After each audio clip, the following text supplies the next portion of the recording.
You are listening to Leaders and Legends, a podcast produced by Veteran Strategies and featuring conversations with fascinating and impactful men and women who have shaped our world, our communities, and our history.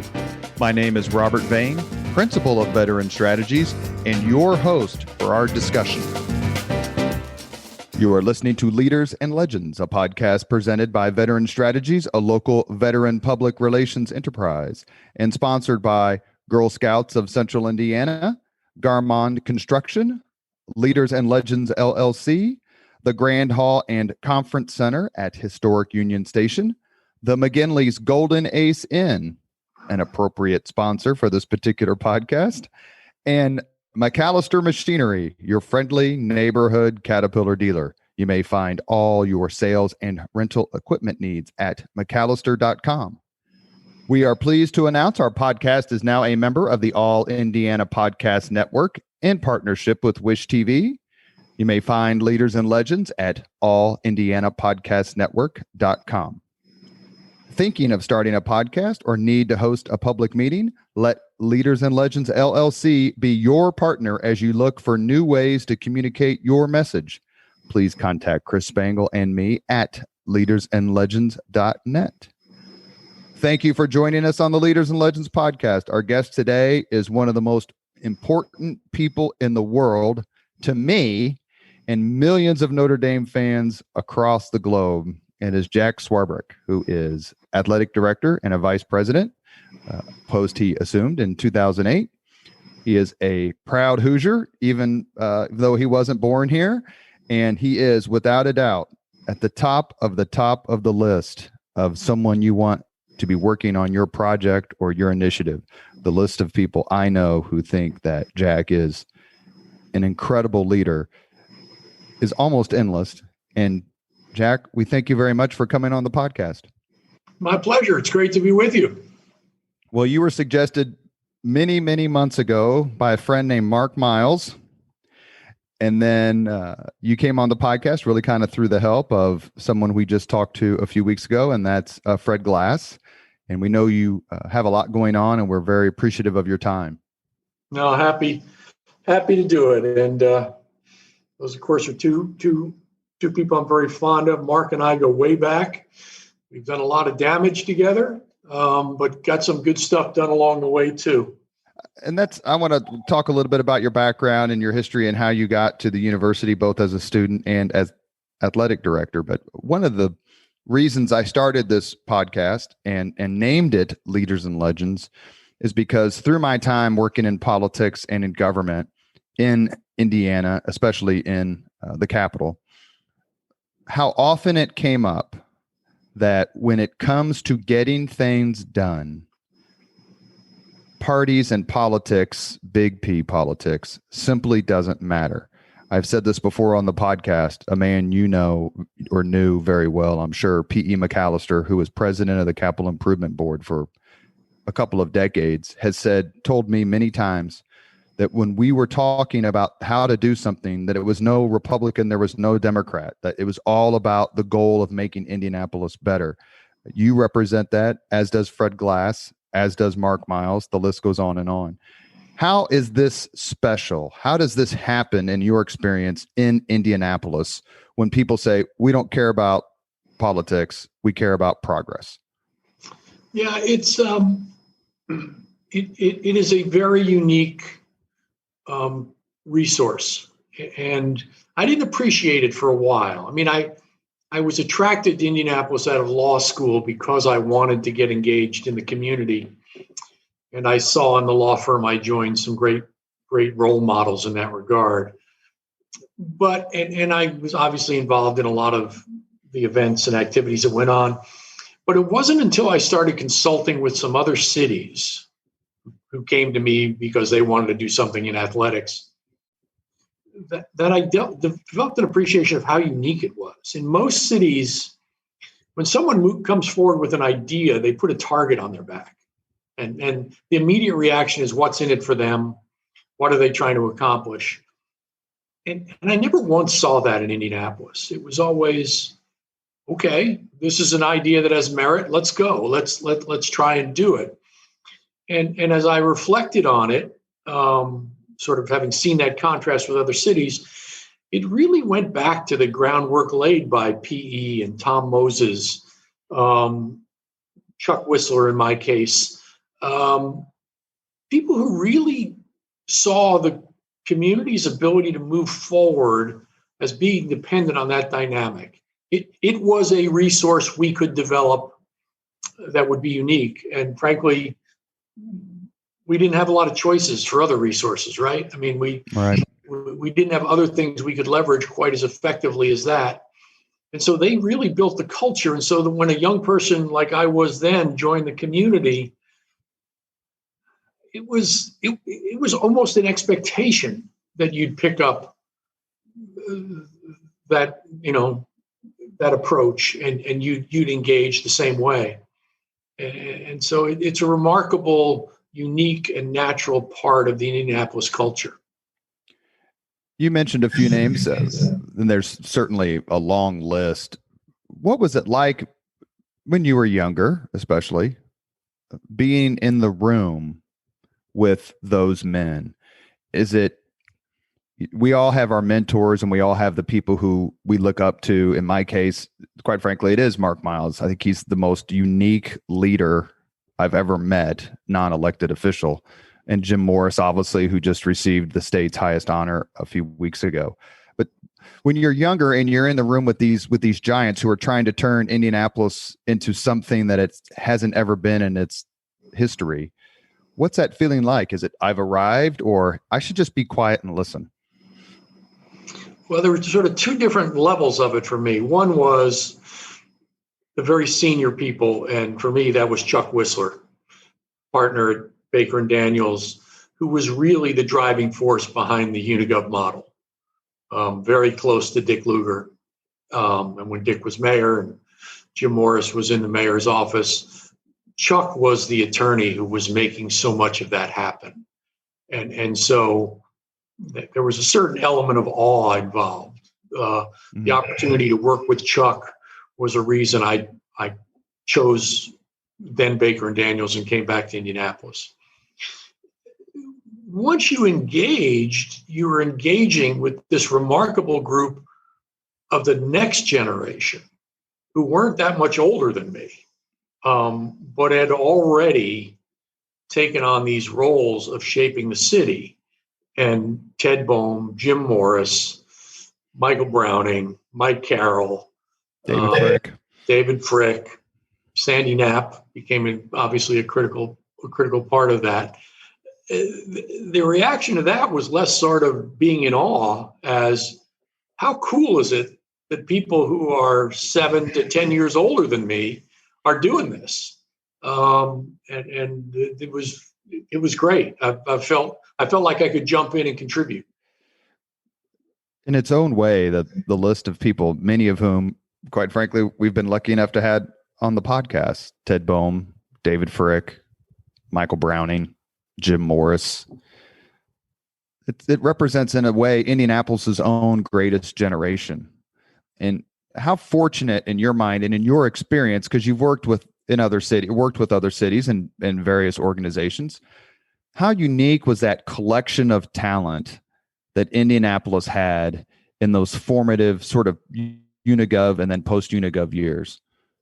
Yeah, it was a remarkable confluence. And I've talked to each of them individually and sort of understand their personal stories, but there was just an element of dumb luck in this, right? I mean, they all had Central Indiana roots, but Ted Bohm's coming from Harvard Law School and a Supreme Court clerkship. He can go anywhere he wants to, and he comes back to Indianapolis. Morris Frick could have gone anywhere. The list, of course, goes on. Michael Browning, Detroit-based youth and Notre Dame grad, and he winds up there. So I guess we should mention Robert. We should mention Robert Welch. Yeah, and absolutely. Bill Crawford and all those folks. Yeah, no, that's the problem with starting names, right? You quickly think of the 20 you're not listing, but it was it was not like somebody was recruiting specifically toward this goal. It was just that this generation of people who saw things similarly, but importantly came to a community that was in desperate need. That was one of the things I always talk about when I talk about this dynamic. No one ever develops a transportation system until commuting gets painful enough. Well, a lot of what we accomplished couldn't have been accomplished if the state of the city wasn't painful enough. And it was pretty terrible. P.E. McAllister described Indianapolis as an oval in a cornfield. Yeah. I was probably in my second week of work, working late at the law firm, and 7 o'clock, 7:30 something. And I decided to go out and get something to eat. I couldn't. I mean, I'm not saying it was hard. I literally couldn't go get dinner in downtown Indianapolis. I could go to the King Cole and buy a real dinner. But other than that, it was shut down by that time of night. So, yeah, it was a very different place. Did it make you question your choice? I mean, yes. Yeah, almost immediately. It was like, oh, my God. Because I had been out in the Bay Area, and so much of the vibrancy that is there now was just starting, and you could feel it even back then. And so I got a little nervous when I first came, and frankly, it was the engagement in the community stuff that sort of saved me emotionally and made me think, yeah, okay, this is why I came back here. I'm okay.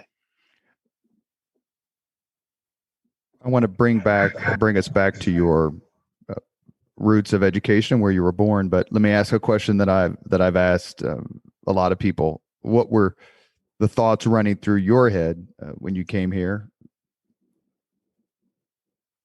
We're going to build a dome stadium and we have no team.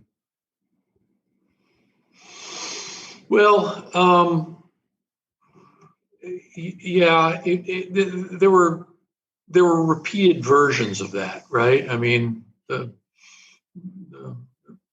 was a version of that said,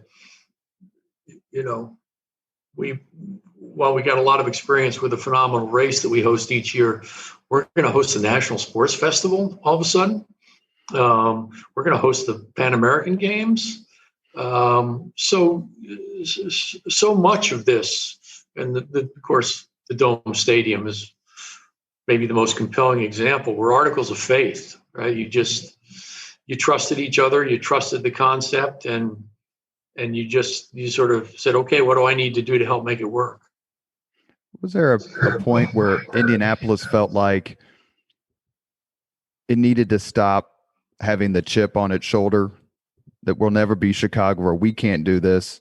And there was a sense of a mindset change that, of course, we could do this. We're the best city to do this. I think there were two moments that were sort of critical moments in the journey. One was the opening ceremony of the Olympic Sports Festival, National Sports Festival. 1982, is that right? Yeah. Beautiful day. The opening ceremonies couldn't have been better. And all of us standing on American Legion Mall that day just felt it. Just felt like we're different now. And so that was the first critical one. But the second one was the relocation of the Colts. You can argue about what's the appropriate place of sport in a culture. But in America, cities are defined as NFL cities or not NFL cities. Exactly. I completely agree with that. Yeah, it's sort of a proxy for being a big city. And that was the other time when I was around the fringes of that, because David Frick was a partner in the law firm on the same floor as me, and I had some little bits of work to do on that. But mainly, I was watching David during his really difficult time in his life, given a health issue with one of his children, sort of navigate that until we in fact had an NFL team. True or false?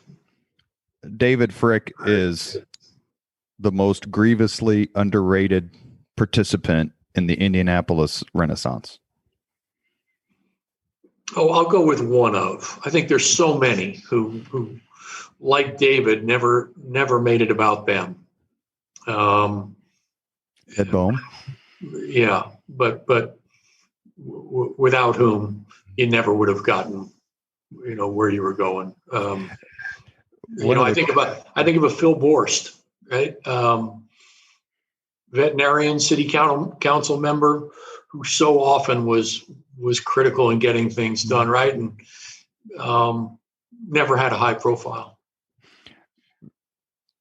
When we interviewed David Frick, and that was another Mark Miles, like, you have to talk to him. And I knew him. I know him a little bit through politics, and we've had lunch and this and that. But I asked him, when you were negotiating with the Colts to come here, was the fact that you had a law degree from Harvard a difference maker? And if you know David, he smiled rather sheepishly and said, I think it made a difference. In other words, he wasn't going to be treated as some sort of Midwestern lawyer. He had the pedigree. How important is that, to have the proper pedigree when you're talking to folks from other cities or other organizations may, feel a little puffed up? Yeah, it's a little bit the response to the chip on the shoulder, right? I mean, it shouldn't matter, but it does. And so that's a great example where,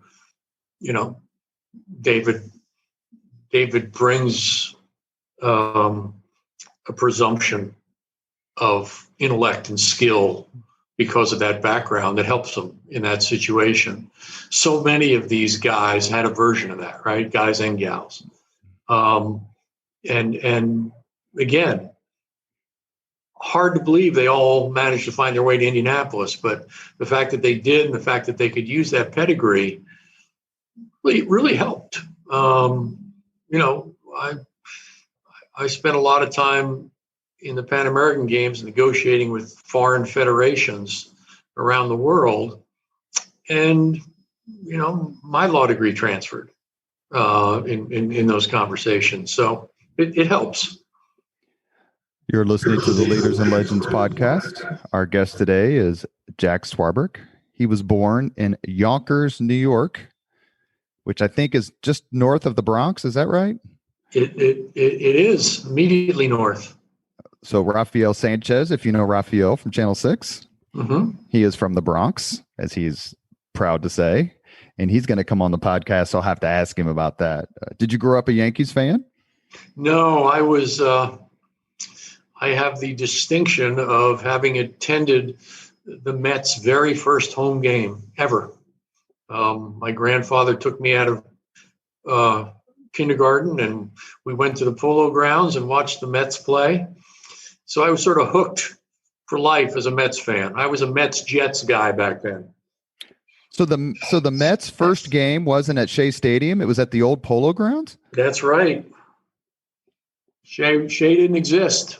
I believe it was 2 seasons at the Polo Grounds, and it was an amazing. Back then, they didn't help new franchises at all build their roster. They were going to make them pay penance for years, and so it was all the old Brooklyn Dodgers. Duke Snider was in right field. Gil Hodges was at first base. Marvelous Marv Throneberry was playing. I mean, it was. Sounds like a light beer commercial. Yeah, it was a bunch of guys who were only playing because 2 new franchises had been created. So when Casey Stengel said, "Can't anyone here play this game?" Did you feel his pain? Oh boy, did I! There were some remarkable characters on that. I could tell stories all day, but I remember the catcher Choo Choo Coleman when asked about a pass ball, explaining that they didn't pay him to catch 59-foot curves. So 1969 is that not the greatest year of your life? It's got to be in the top 3. The Jets win the Super Bowl. The Mets beat the Orioles and win the World Series. Yeah, I got to be careful answering that question as the athletic director of Notre Dame, but yes. Or father. That was a really special year. I was a Hoosier then, but I still lived and died with those teams.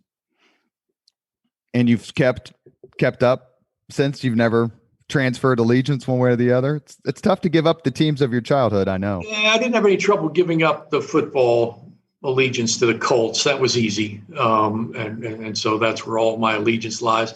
But while the Mets have made it hard, I have remained a Mets fan. You and Jerry Seinfeld. Yeah, exactly.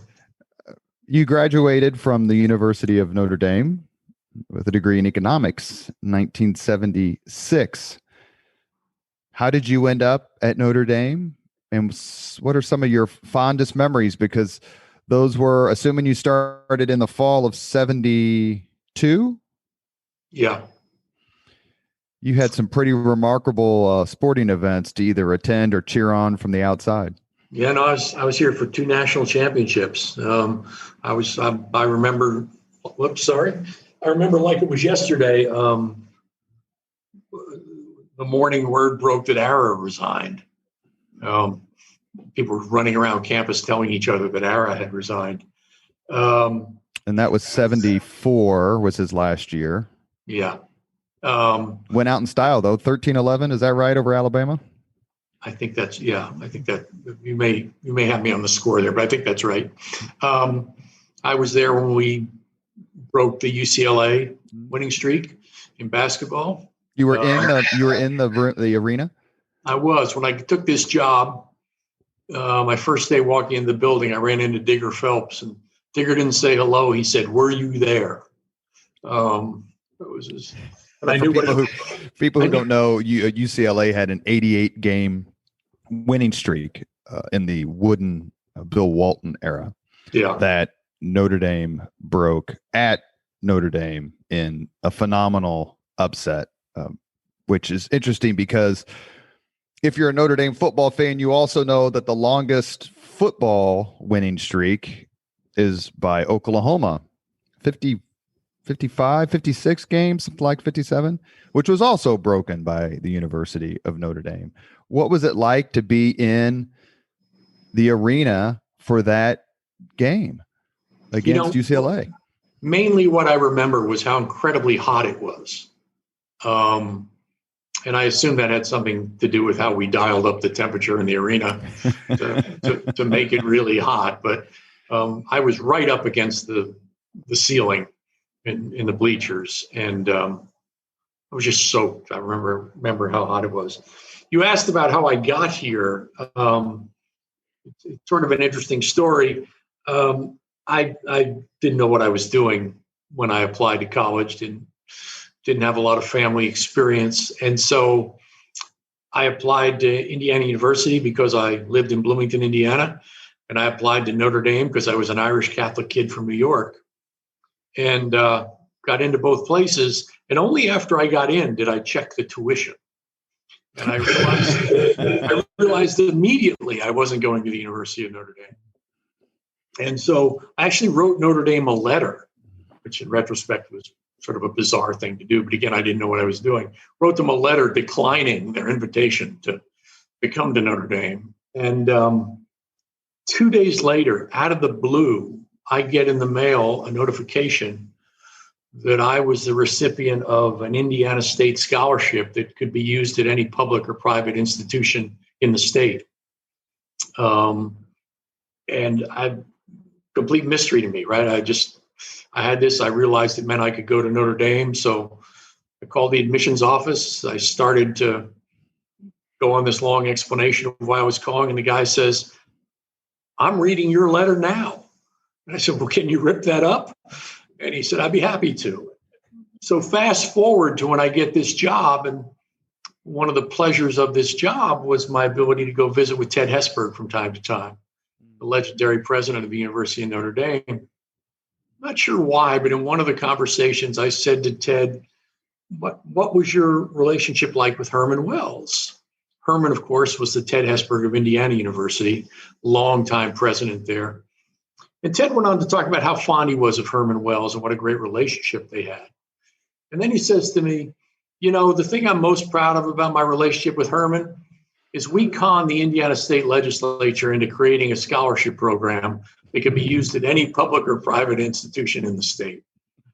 And I realized Ted Hesberg had made that scholarship possible for me. And here I was, full circle, working back at the University of Notre Dame.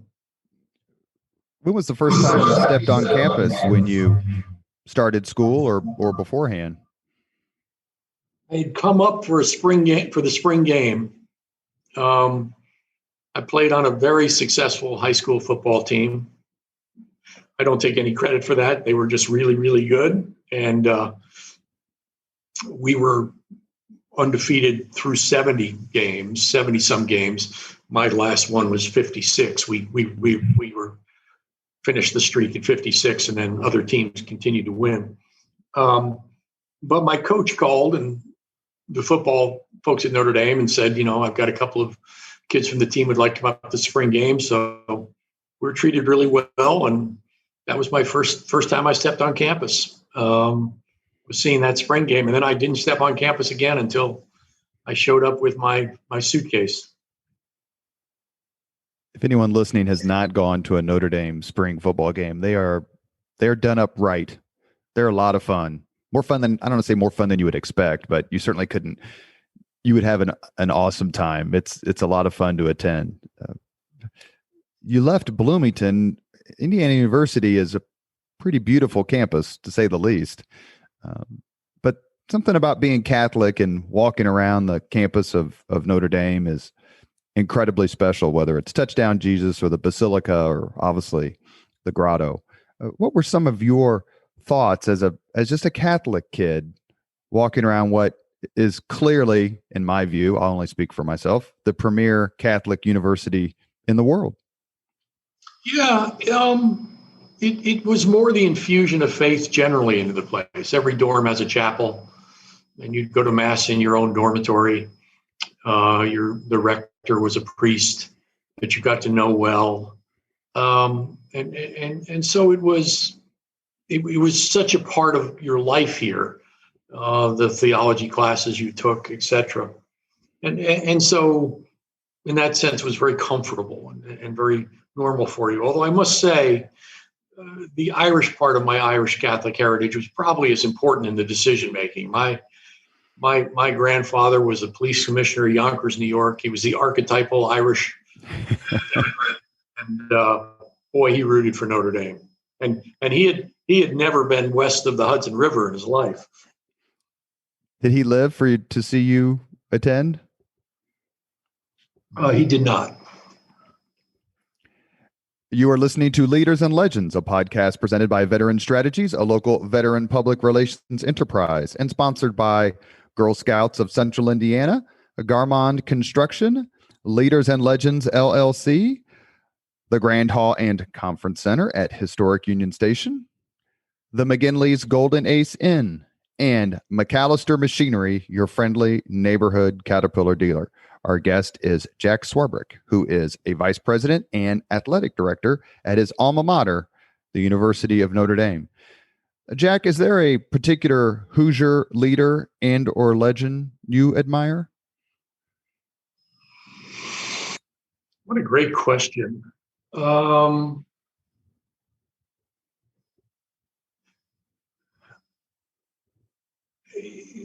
I've got sort of two answers to that. One is Indianapolis benefited from a remarkable succession of mayors, really, really bright mayors. Dick Lugar, Steve Goldsmith, Bart Peterson, etc. And so I was always impressed, consistent with what we were talking about earlier, the ability of those people who could have done any number of things to make that their priority. And we were incredibly well served to have such talented mayors.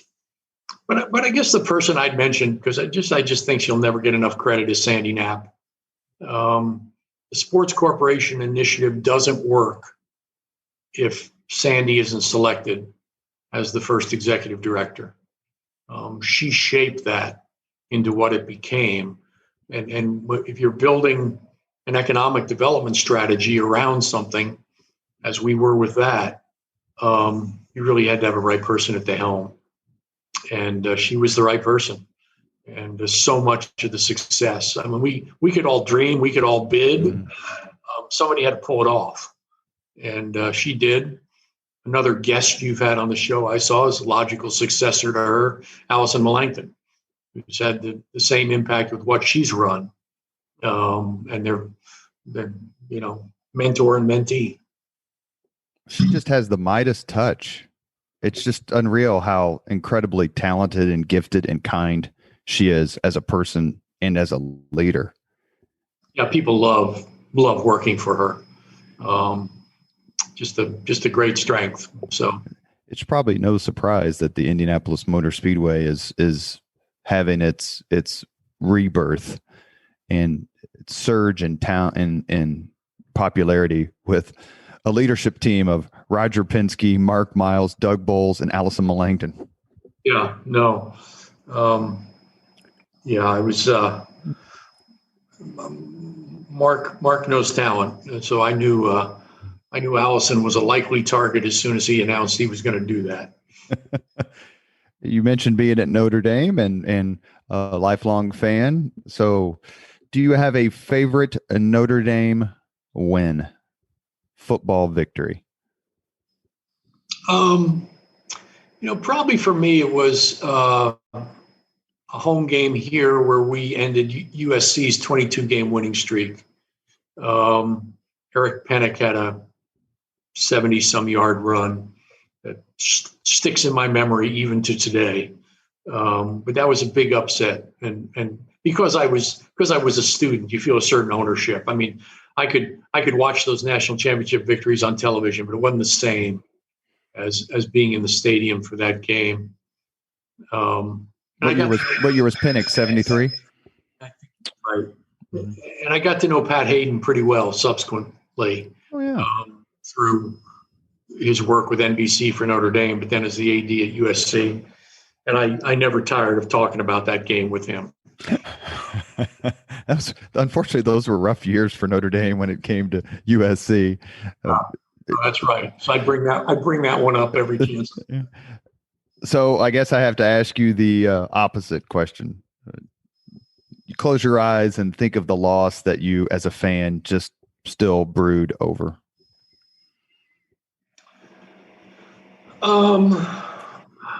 It's frankly, it's less as a fan than as an athletic director. I mean, you have a host of those as an athletic director, because what people don't understand for the most part about this job is how close you get to the students, how well you know them. And you're crushed because Notre Dame lost, but you're much more crushed because those kids didn't win. And I can think about the women's Final Fours we lost. I can think about the losing on the opening face-off of overtime against Duke in the lacrosse national championship, a moment that sticks in my mind. I remember a couple of very painful football defeats in my first 2 years here that were challenging, and because it was on my watch, and I had to manage our way forward. Do you ever look at Brian Kelly, who's the coach of the football team, and go, why do you have this job? Like, why do you have this? Why have you willingly accepted all this pressure of one of the few national fan bases? I mean, I'm prejudiced. I think Coach Kelly is doing a terrific job. And obviously there's just kind of a different standard with Nick Saban at Alabama. And I don't think that's a out of this world statement given the national championships he's won. But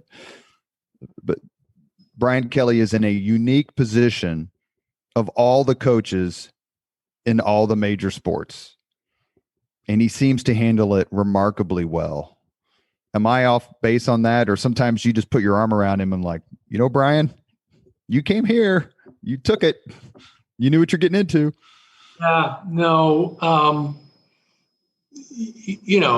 of course would love to tell you that I saw all this coming when I hired him. That would be a gross exaggeration, but the key elements of his makeup and his personality were obvious back then. And they've served him so well. One is he's got a great balance to his life. And he was able to demonstrate that back then. and he's maintained it. So he is less likely candidate for burnout than anybody who'd be in a position like this. The other is he's incredibly inquisitive about how to get better. He's never satisfied. And, when we bottomed out at 4-8, and a lot of people were thinking we should make a change, Brian looked at every element of the program. Nothing was off limits. And that was so much fun to be part of that process with him, because what you can't have at that moment is a coach who comes in and is defensive and wants to tell you it was just a blip and we'll be fine. Instead, I was partnering with a coach who said, we are going to look at every element of this program, figure out how to make it better. And he did.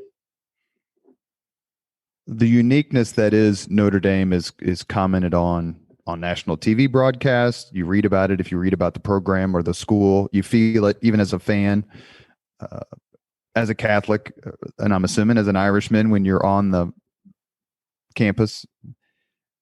Can you define it for us, this uniqueness?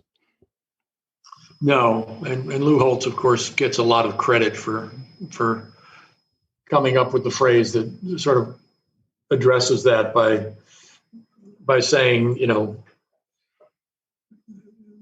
for those who don't know it, there's no explanation, and for those who do, there's no explanation. It works both ways.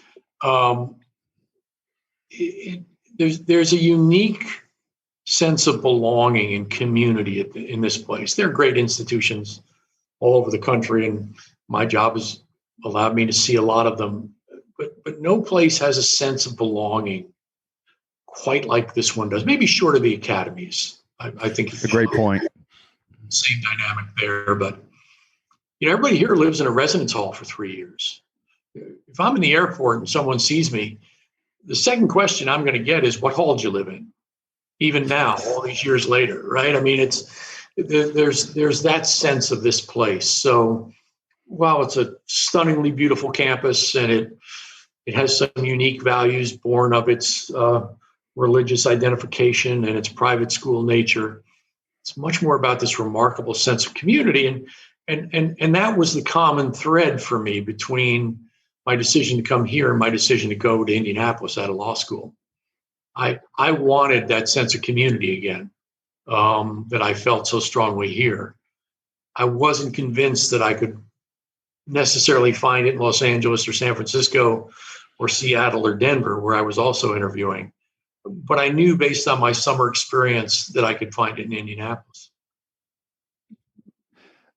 We've had a few Notre Dame graduates on the podcast: Judge David Serto, Michael Browning, and Chris Zorich, Reggie Brooks, and they all talked about how the school changed their lives.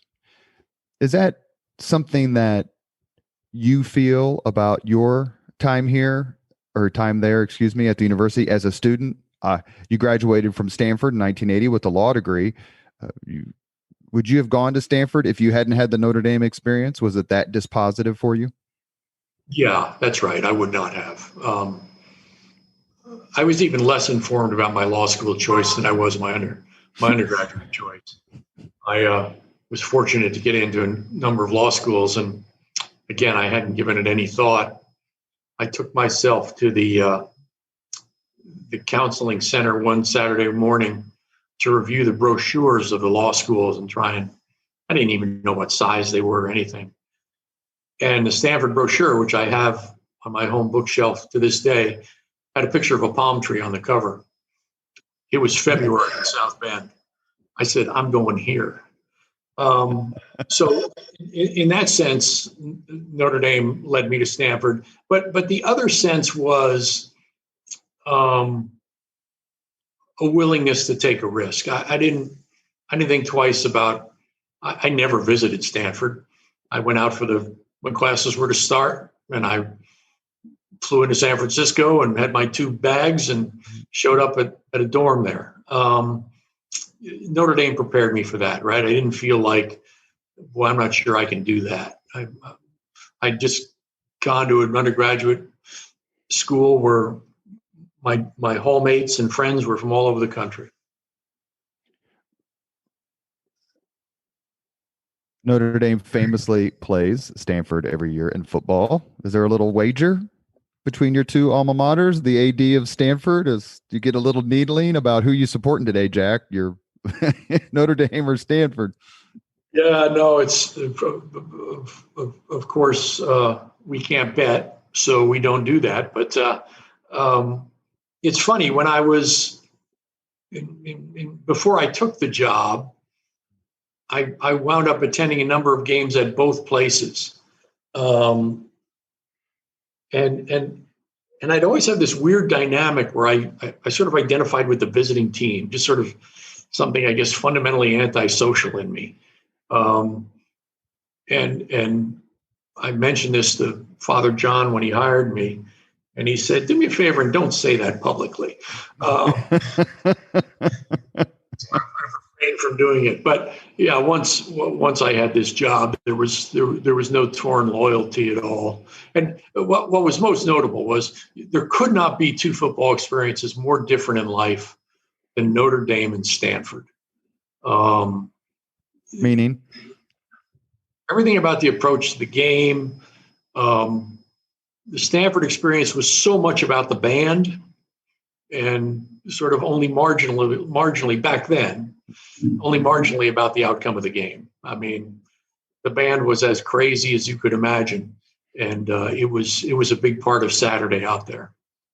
And you graduated before Elway got there. Are you friends with John Elway? Do you know him a little bit? I have met John, but no, we're not friends. There was I can't remember the circumstances why I was there. But it was probably John's first year. And I was at the Sunken Diamond, and I'm sitting out in right field just watching the game, and I don't know who he is. And somebody hits the ball over his head. He goes out to the fence, picks it up, throws a guy going out first to third by 10 feet. And I swear the ball never got more than like 12 feet off the ground. It was an absolute rocket. I was there. I overlapped with John McEnroe there. That was my next thing. That was my next person. Yeah, I only saw John play once in a match against Cal, and I know this comes as a shock, but John just abused the guy. I mean, not only was he much better, but he made sure his opponent knew he was much better. The other famous Stanford alum I was going to ask you about is Heisman Trophy winner Jim Plunkett. Did you know him? Do you know him at all? He was way before your time. Yeah, no, he was. I mean, I remember him coming back to campus, and he had such a great personal story. But no, I didn't know Jim.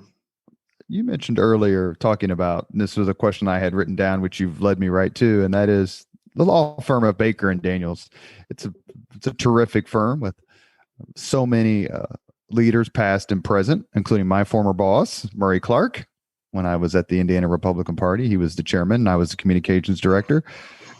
Talk a little bit about some of the folks that you met there and why Baker and Daniels, then Baker and Daniels, is such an incubator, such a promoter of talent and civic involvement. Yeah, I'm not sure I can do the history justice, although I do know the founders ran against each other for governor.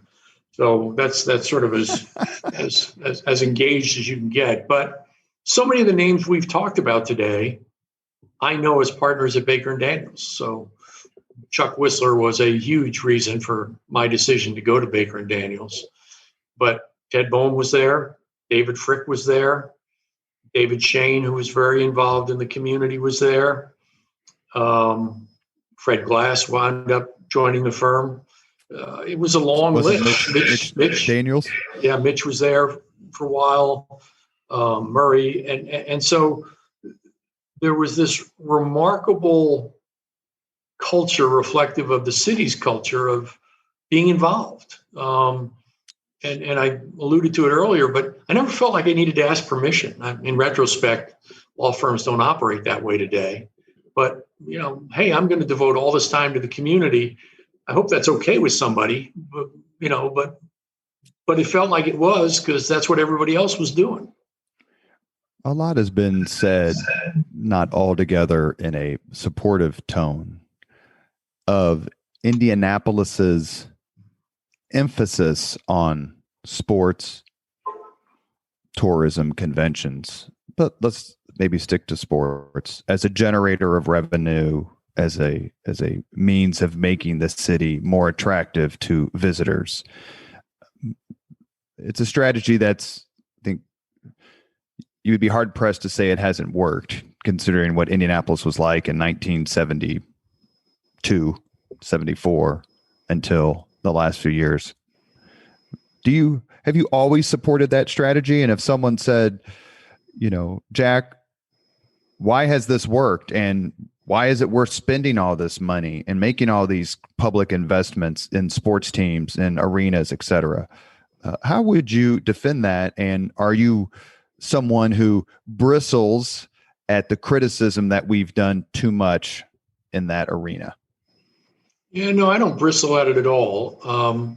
There are two really important things to understand. The first is that the so-called city committee that came up with this economic development strategy didn't do it because they were sports fans. They studied a host of opportunities or possibilities in logistics, in insurance, in a whole bunch of industries to try and find one that might work. I believe it was Ted Boehm who, in the course of that, identified the fact that Congress was passing the Amateur Sports Act. It was going to create a whole new industry. It was going to spin off 40 plus national governing bodies. And so this had little to do with sports, and it had everything to do with canvassing what was available, finding the best opportunity and embracing it. And it turned out to be a great choice.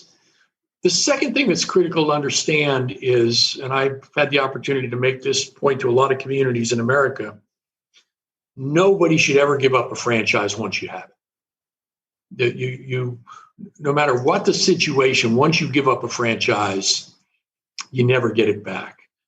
New York doesn't ask itself whether it should invest in Broadway. It's going to invest in Broadway because it owns that franchise. The Bay Area is not asking itself whether it should support technology, right? It owns that franchise. We became the owners of this franchise, and it became so important because it became such a part of our identity not to allow it to slip away. It didn't mean you could operate it at the same level as you once did, but you needed to stay invested. And I'm so happy to see, the Big Ten championships, the college football playoffs coming, what the city did with the Final Four. That's all part of maintaining the franchise. And communities that develop one, they are really hard to develop.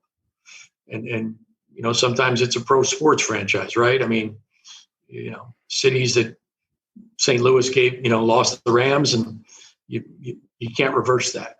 Those become really important decisions. So for those two reasons, I think it's right. As I tell people all the time, we took that model, and just as I was leaving town, we took that same model and converted it to life sciences.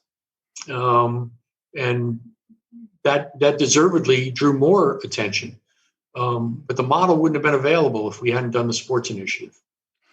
So there's one additional recurring theme is the importance of the Indiana Sports Corp. You were the chairman for about, I think, 9 years. The uniqueness of it, the leaders, the people who have worked and headed it. As guests, we've had Ted Boehm and we've had Allison Melangton and Ryan Vaughn. How important was the Sports Corp to be the clearinghouse, the driver, the organization that emphasized this as much as anything? Yeah, it was critical. And again, some really smart people figured out the form it should take, how to set it up so it could operate effectively, attract resources. But it's where the relationships were held, right? All of us who were volunteers would come in and out, but Sandy and her team, Allison, they were the ones building the daily relationship with the staffs at the NBA or the NFL or the NCAA. and you couldn't have done it without that vehicle. If I had told you when you came to Indianapolis, is that 1980, 81? I'm guessing right out of law school. 80. That in 30 years, not only would Indianapolis host the Super Bowl, it would completely redefine what it meant for a city to host a Super Bowl, you would have said? Oh, maybe in 80 I would have been skeptical, but by the mid 80s I wouldn't have been. We really had a sense that nothing was too big for us. The Pan American Games was a bigger miracle than the Super Bowl because we had no time to prepare and inadequate resources, but we still pulled it off. So yeah, I mean, couldn't have seen it in 80, but by 86, 87, I would have had no trouble seeing it. The Pan Am Games are frequently mentioned as a watershed event in this history of Indianapolis. My only participation was the fact that I was stationed at Fort Ben Harrison and had to move out of my barracks so that the athletes could move in. And none of us had heard what the Pan Am Games, didn't even know what they were. But why was that so important? Part of it was just the scale of it, demonstrating we could do it because it's bigger than the Olympics in terms of the number of sports and number of events. Really? It's bigger than the Olympics? Yeah. They were indiscriminate. They'd add any sport in any event. But the bigger reason, the bigger significance was the 27,000 volunteers. We needed to enlist so many people to pull that off, that identifying those people, bringing them into the volunteer network, having them become passionate about what we were doing became the foundation for so much that followed, right? I mean, we had volunteers reaching out to us all the time saying, what's next? Come on, I want to be involved. And that provided this great groundswell.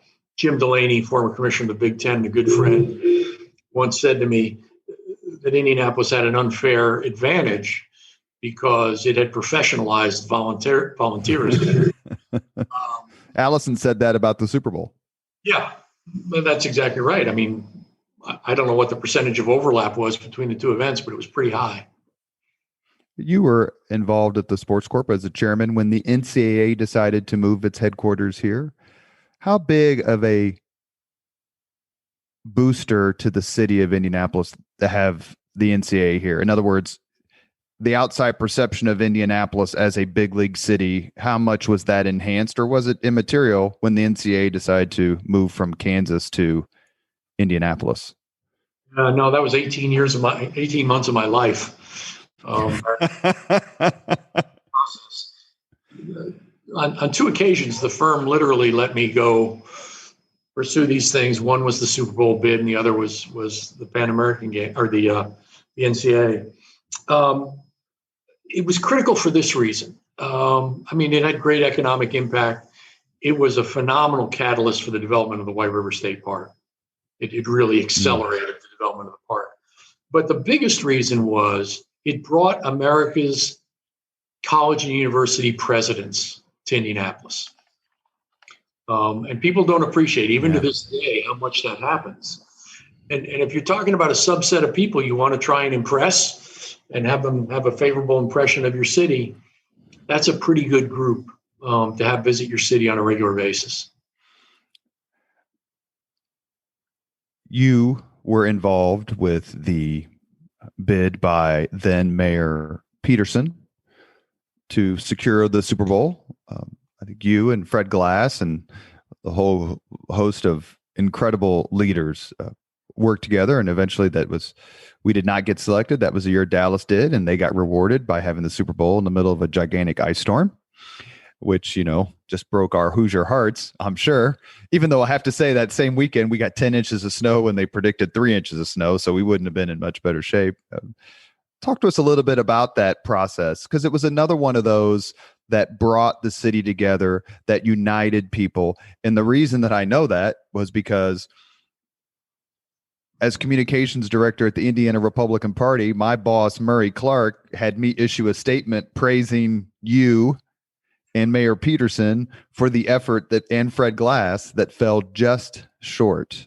A process, and then how you were vice chairman, I think, with Mark Miles and the Ballard effort, if memory serves. Talk about the effort previously, and then being involved in what was the winning bid. Robert, I'm going to do that, but then I'm going to have to jump on another call. So let me try and address both those, and then get on this call. I learned a lot losing the first time. One is that Jerry Jones was a much better politician than I was. We went to bed. We went to bed with enough votes to win, and we lost by 2 votes the next day. And Jerry had turned those votes overnight, and very skillfully. I don't want to suggest anything otherwise. But the other thing we learned, and we got great counsel from a person who worked at the NFL, was in charge of the Super Bowl, Frank Sapovitz. Frank said, when you do this again, embrace who you are. Don't run away from it. Celebrate winter. Celebrate being. Don't tell us about how all the hotels are connected. Tell us about how you're going to embrace the winter. And we did. We turned it into an outdoor Super Bowl. Now, God blessed us with extraordinary weather for the second one, but it was a much more genuine bid in that regard. And everything about it, I'm not only because of the weather, but we were much better prepared for the second time around. Thank you for listening to the Leaders and Legends podcast. Our guest today has been Notre Dame Vice President and Athletic Director, Jack Swarbrick. Jack, thank you so much for your time, and I'm going to end this podcast before I ask for tickets. Thank you. Great to be with you. Thank you very much for listening to Leaders and Legends, brought to you by Veteran Strategies Incorporated. If you want to contact us about this program or our menu of public relations services, please send us an email at robert@veteranstrategies.com. That's robert@veteranstrategies.com.